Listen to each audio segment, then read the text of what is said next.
Hello, my friends, and welcome back. Thank you very much for being with me again today. I don't know if you have been in this circumstance where you had a dying organism, and a dying organism, sometimes of a traumatic death, has his or her last spasms before it just gives away.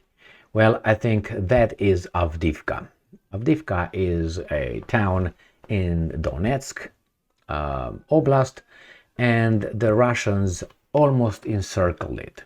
I think Avdiivka is in that position where it has its last spasms. That is almost dead, is going to die pretty soon, but is still, grasping for life or air.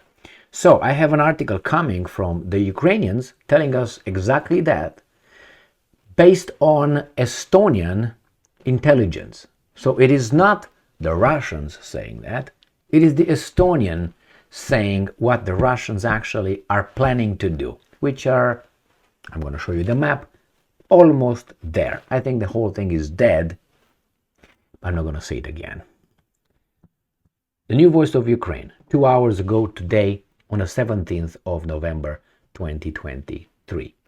Russia plans to encircle Avdiivka, avoid entering the city. Estonian intelligence.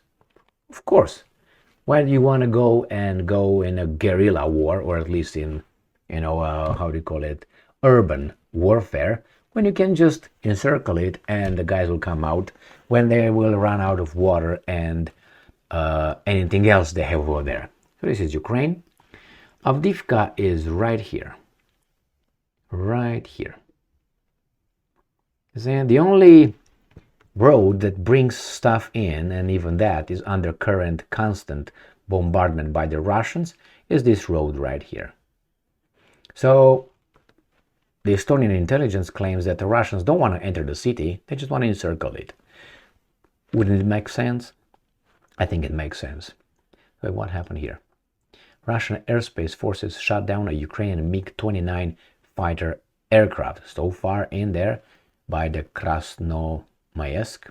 Okay, so let's go back to the article. Why do you want to fight in that area? Definitely you're going to have losses, but if you go around and encircle it, they're going to be coming out soon, the old style. The assessment was reported by public broadcaster ERR on November 17th, referencing the Estonian Defense Forces Intelligence Center. Estonian intelligence asserts that despite significant daily losses, Russia has not abandoned its military goals in Ukraine's Donetsk Oblast. Do they look like they're losing there? Why would they, why would they use, why would they abandon it? The data indicates that the main thrust of the Russian military's autumn offensive continues to be directed at the areas of Avdiivka and Marinka. Marinka is south of Avdiivka. It's right here. So this is Avdiivka, this is Marinka. Not much of a difference. Marinka, it seems like the battles are occurring in the city here, not surrounding it yet. So let me show you from far away. We are here in the middle, and go like more right here. This is where this thing occurs. As for Avdiivka, it is most likely that Russian forces will make every effort to avoid entering the city, the report said. And I'm quoting again. First, the Ukrainian troops have strongly fortified the perimeter. Second, urban combat tends to be protracted and bloody. It seems, therefore, the Russians' aim consists of encircling Avdiivka and its garrison. And then wait. Russian forces intensify their offensive on Avdiivka, launching heavy strikes on the city. October 10th. November 2nd, the spokesperson for Ukraine's Tavria Operational Command, Alexander Stupun, stated the Russian occupiers had scaled back attacks on the Avdiivka front to replenish their units and regroup. He added that a new wave of Russian offensives, plural, could be expected soon. So that was November 2nd. We are in November 17th. So you got basically 2 weeks, to say it like that. 2 weeks. What do you think happened over there in 2 weeks? They don't say anything what happened. And this article was published today, on the 17th of November 2023. So what happened in those 2 weeks? Regrouping? Okay, we'll find out. So as I said, I think Avdiivka is in the spasm mode right now.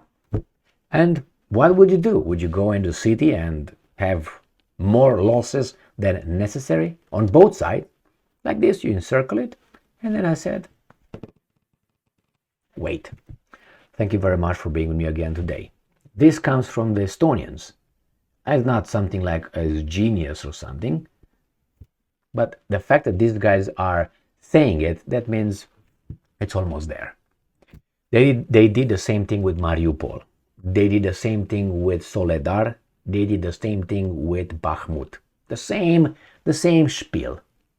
You know, and then the same kind of reporting. So if you pay attention, you're going to see the pattern. The same, like they have a book or a little piece of paper with numbered 1, 2, 3, 4, 5, 6. First you say this, then you say this, and you deny that, and you say that, and you deny that, and you say, and then you say yes, it's true. You confirm at the end of the list.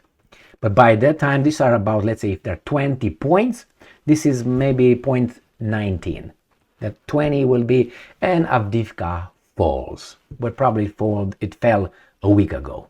That's again something that you learn by experience. When they say something, they talk about this now, probably it already fell a week ago. But they're not going to report it. The Russians did not report it yet. But I think it's stay strong, stay smart, look for the truth, and be just.